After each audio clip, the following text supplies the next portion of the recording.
Cable Channel 6 would like to invite you to the round table.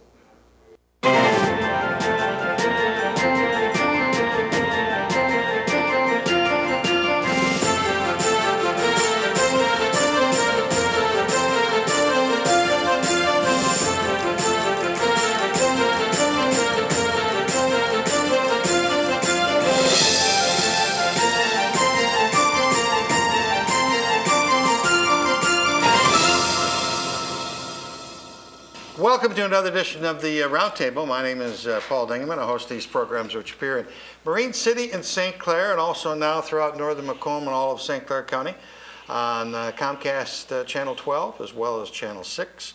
We welcome you. As always, we have a very interesting guest. That is no different today. We're very honored to have back Mr. John Augustine from Fifth Third Bank, the Curious Bank, and he is the Chief Market Strategist for Fifth Third Bank out of Cincinnati, Ohio.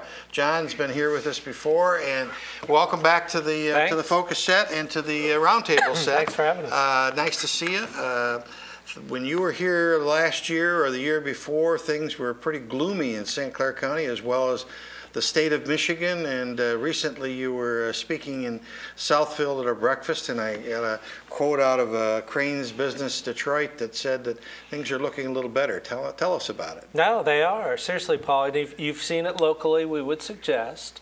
So just for our area of the country alone, we've seen a big jump in vehicle sales, right? Okay, right. We went from 9 million annualized units, now we're up to 14. So 9 million at the bottom, we're back up to 14 million. The top was about 17 million. So we're working our way up. That makes a big difference to us in Southeast Michigan. On a national basis, a couple things we're seeing. Housing prices, they're not going down anymore. Right. They're going up, right, but they're not necessarily going down anymore. Good news to have stabilization. So that's the second thing. Vehicle sales, housing market. Third thing, employment. Now, we still have an 8% unemployment rate in the country, but it's down from double digits. Right. We probably all still know someone who's unemployed or underemployed, but the movement's in the right direction. Same time, interest rates are staying low. That's good for borrowers, bad for savers. Then another kind of wild card that's helping a lot of our small manufacturers here in the state, exports. Okay, yeah, that is a big area that's starting to grow. Exports, we're exporting $181 billion of goods and services a month now. February was a record. We worry that's going to slow down with what's going on in Europe, but right now we're standing at a record. It's good for our economy. So we're seeing we're not seeing anything pull back anymore the way it was. We're seeing forward progress, maybe not as fast as we want, but that's really what's bringing our optimism because they're all doing it at the same time. You referred to personal income, consumer confidence, household net worth. How do those all fit in? Well, 70% of our economy is consumer. Okay. So you can compare and contrast, for instance, China. We read a lot about China. 35% of their economy is consumer. Okay. So each country is a little bit different. We're very high consumer-driven economy. We have been basically since World War II. So with personal incomes going up, maybe not as much as we want, with the fact that net worth is going up. Now, the average individual American, he or she, their net worth is driven by two things, houses, and generally their stock portfolio or their retirement plan. We're seeing the retirement plans move back up because stocks have moved back up. Okay. It's houses that are still stuck, so to speak. But even that, jobs, incomes, and portfolios moving back up, that's where consumer confidence comes up. And that's where we often go out and feel better to spend more. And, you know, the last wild card in there, there's no real 4s on the gasoline signs. Right. They've turned back to 3s. That's a big deal to Americans. It really changes the whole picture when that goes to a 4. It does. People stop going out. People stop spending money. We focus on that as a society, right or wrong. Right. And they rolled back. And unless something happens out of the unordinary happens this year, we've seen the high in gasoline prices. You brought along a slide presentation. I don't know if you had probably used it at your presentation in Southfield, and it's probably pretty long, but are there any highlights in there that you want to show us? Yeah, a couple things are on our mind. Okay. You know, we're all trying to rebuild our own balance sheets from 2008, 2009. Now, businesses have done it pretty well. Okay. We as Americans are trying to do it. The government's in the tough spot right now around their balance sheet. But you and I, Americans, we need to now go back to the basics in our view to rebuild our balance sheets. Okay. So we brought a couple of reference points for you. All right. This is a slide that talks about the Now, just throw that one up. There you go. basic financial life cycle of all individuals. Okay. Now, here's what's on our mind. The people under 30 in our country, they focus on the left-hand circle. A little Just smaller. getting accounts open for themselves. Yeah, they Yeah. got better eyesight. So just getting accounts open for themselves. We have a lot of people under 30 in this country who don't particularly like 401k plans and IRAs. They need to connect to those. Right. We as parents need, and grandparents need them to connect to Right. those. So back to the basics. Get the accounts open for kids under 30. Encourage them to get back in the saving Start game. saving. Yep. Okay. Because we kind of fell out of that in 08, 09. Right. So now that the economy's moving back, here's the basics for the under 30. Okay. A lot of baby boomers, middle circle. They need to now think about what's called asset allocation, stocks, bonds, IRAs, 401ks, to get those balances rebuilt for themselves. Work on the asset side of your balance sheet. You do it through asset allocation, you do it through diversification. We saw a lot of people back away from stocks in 08, 09. That was fear, right? But Correct. they haven't come back in yet. Right. And the stock market's done a pretty good job since then.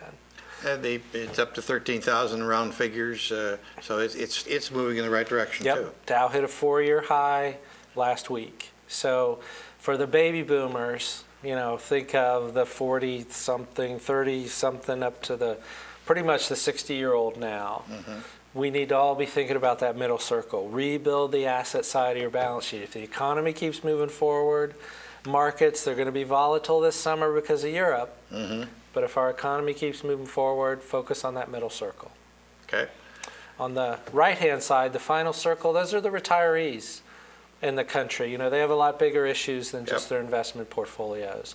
So there's a whole raft of issues, from estate issues to tax issues to planning and insurance issues. So what we're saying in kind of summary here, we've all had a chance to work our liabilities hopefully down, at least the cost of them, with interest rates coming down. Now, in our view, it's time to bring the asset side of your balance sheet up. So think about a bank. As an organization, we've been helping people with both sides of their balance sheet since 1890 at Fifth Third. And now we're just trying to put that picture in place for different age groups. Think about the basics now on the other side of the Great Recession. The Great Recession certainly was a remarkable thing to go through, and it did, as you are alluding to, it had to be really scary for the old people and for the younger people. Everybody was scared about what the next thing was going to be. Oh, happening. certainly. But you are bringing us a story and a picture that it is getting better. Yes, we're definitely bringing you a story that it is getting better, because we look at 5 different areas of the economy you and I just talked about. Right. Vehicle sales, housing starts, exports, construction, just general construction, employment. They're all positive year over year. Now, we went through a moment where they all went negative, Right. but they're all back to positive. It may not feel very good yet, but from a fundamental basis, they're all positive. It's much better environment. Moving forward, we think that should be able to hold. When you're looking at the picture, are you looking at it as a Midwestern picture or a United States picture, or are you able to drill it down to St. Clair County? Yeah, I'll give you a couple of observations you might find interesting and your viewers might find interesting. This Great Recession more or less started on the coasts and worked its way to the interior country. There used to be a sign at the city limits of Fargo, North Dakota that said, "We missed the Great Recession." Never made it to Fargo. Okay. The recovery, working from the interior out. We're in the interior. Right. So we've seen our farm belt improve. We've seen small manufacturing improve, and we've obviously seen vehicle production improve. So we've seen a trifecta in a lot of the middle of the country, and that's been very helpful. The coasts, they're still trying to work their way through a lot of issues around real estate issues, around employment issues, etc. So we've been actually more fortunate. Now, we got hit here with the auto sales and the auto industry, but now we're in the forefront of the upturn. We should feel good about that. Okay. The banks have taken a lot of heat in the last 3 or 4 or 5 years about the foreclosures and not making loans to manufacturers. How do you look at that picture? It's not normal yet. Okay. But it's obviously in the best interest of banks. It's in the best interest of the country to get it normal. So we went from an environment of too easy credit. Yeah, right, certainly was. We arguably went to an environment too hard. We're trying to work our way back in the middle. We're not there yet. Maybe we're at 2 o'clock if you look at it from that mechanism. We're still, as a country, trying to implement Dodd-Frank. There's lots of regulations still to be written over top of the banks, which is forcing them to hold more capital than they normally would. So in our view, it's just going to be a matter of time. You know, the bankers in our region, they want to make loans. We want to get going. We all want to get going. It's the health of the local community. You make good money when you make a loan. It's the health of the local community that decides how well the bank does. So as an organization, we want to do well, but there are some things from a regulatory standpoint that need to be figured out to get that normal environment. Do you think that'll take 6 months, a year, 2 years? It'll probably be into next year. Next year sometime? Yeah. The future for Fifth Third, are you continuing to expand in other states? Certainly. Now, we have a footprint, an established footprint on the eastern side of the country. One way to think of Fifth Third, we go from the beginning to the end of I-75. Oh, really? Literally. Okay. Then on a series of east-west highways, starting with I-80, I-70, 64, and 40. Your founders worked for AAA. I guess so. And so you're going to probably see Fifth Third building more into that footprint.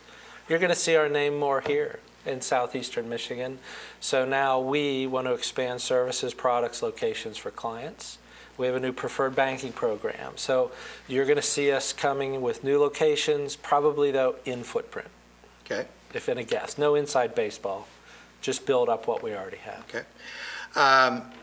You are a teacher. You're a television expert from time to time on other networks. It's got to be a very interesting career that you have, and you must be seeing things go down, come up. Must be. You're going to write a book, or are you going to? What's the future? No, I think a couple of things. First off, thanks for that observation. I'm extremely lucky to do what I do. And again, like many Americans say, we couldn't probably do it in another country. That's first and foremost. Secondly, the first and foremost thing, trying to help clients and investors. Then, as you mentioned, be very fortunate to be in a situation to help the next generation of investment managers and give them things to think about. Was just in New York talking to a group of college students. So the next thing for me is continue the basics to help people get the asset side built. At some point, yeah, probably jot down some notes about the situation. The way I look at the situation, 5 years ago, I used to be 6'4", and now I'm 5'7". But we made it through. That's right. You know, a lot of my peers got out of the industry. And as business and investors and Americans know, when you go through tense moments, you either get smarter or you get out. Hopefully we gain some wisdom. When you're talking to the students at the institutions you deal with, are they positive about the future, or are they negative, or are they just confused? A little bit of confused and a little bit of negative. Think about the people 30 and under in our country. Now, this is even beyond the college students. People 30 and under in our country have some very unique aspects to them. This is the Generation Y, what we would call. They've never seen a normal business cycle in their professional careers. They've only seen boom or bust. So they're very skeptical. They've never seen a stock market that goes up. That's why they haven't opened a lot of those accounts we were talking about. Third, because they've seen such a volatile environment, and surveys of that group they only expect to be on the same job with the same company about as long as their cell phone contract lasts. 2 years. Just absolutely amazing, and totally different for you and me. Yep, totally different for you and me. So this is a generation, the baby boomers are going to transition over. It's what the next 5-10 years is going to be about. So getting that group hooked back in and more positive is going to be very important. Do you find them as a customer, as a consumer, that they leave the bank as quickly as they leave their cell phone company? Are they jumping around from bank to bank? Haven't seen that. Or they're not there even at the bank yet? They'll hold on to the basics. Okay. Probably one of the reasons for that is we still don't do a good enough job educating kids about finance in general in our country, and need to arguably pick that up. So they'll hold on generally to things they don't understand. Things they understand, electronics, they'll turn over a lot. So we would say they don't necessarily turn over in our business faster, but they're very skeptical in general of just getting beyond bank deposits, savings, and are now very skeptical of even the commitment to housing. They'd rather be in apartments. Right, and rent. Than in housing. So in some places we're seeing shortages of apartments in the country. They can't build them fast enough. The rumors have been that they're going to dump a bunch of more foreclosures on the market the next few months or so. Is that going to affect the people here or in the Midwest? No, you have a very robust housing market. Okay. According to local officials. Congratulations on that. All right. Number one. Number two. Are they the foreclosures that are selling, or just a robust? Just market? Robust. You're getting 3 or 4. It's reported to us you're getting 3 or 4 bids for properties. Good. That's good news. Yes. Now, obviously, it's still location Right. in real estate, but the bids are out there. On a national basis, no, we don't think there's going to be a foreclosure dump. Okay. Number one, even before what was called foreclosure gate last year, banks were trickling them out. It's not in their best interest. Number two, You're not in the housing business. You're in the banking business. in the banking business, but we don't want to deteriorate our current clients. Right. That's our local market. Right. Number two, this is actually where the government's putting out a pilot program that may help. The FHFA, who's oversees Fannie and Freddie now, they are doing a pilot program of selling blocks of Fannie Mae foreclosures to private investors. They're doing it in 5 cities. Chicago's the closest. And it's very analogous to the RTC program, if you remember, in the early 90s, Resolution Trust, where they did the same thing with commercial properties. That could actually help soften the blow if that program. They're taking bids literally right now from prospective buyers, foreclosed Fannie Mae properties, turn them at least. They're working out the terms, but you at least have to fix it up and turn it into a rental property, which is actually good news. Okay. Good. Well, so you overall you think the picture's pretty rosy. And, not rosy, but building forward. So in other words, our economy. That was Crane's word. Our economy is expected. It's built to grow about 3%. Okay. Okay, that's our speed limit in general. I mean, we're only going to grow 2.5. Okay. So we're still below potential. Now, the good news is the big economists in the country, the biggest economist in the country is the Fed. Ben Bernanke is the chief economist in the country. The Fed takes the upside to that. The private economists think we're going to grow about 2.4% this year. The Fed thinks we're going to grow 2.7. Next year, private economists, 2.5. The Fed, 2.9. So while it's still below par, it's up. And the numbers have been coming up, not down. Now, financial markets will see some volatility this year. We're seeing it just today as you and I speak in the stock market based on what's going on in Europe. Right. But if the economy keeps moving forward, that's where we're on this message. You got to rebuild your business. You got to rebuild your investment portfolio if that continues. If they're right, we got to be rebuilding now and get set now for that growth, because eventually it's going to get back to 3%. It's an exciting business you're in. A lot of people think that banking is dull, but it really isn't, is it?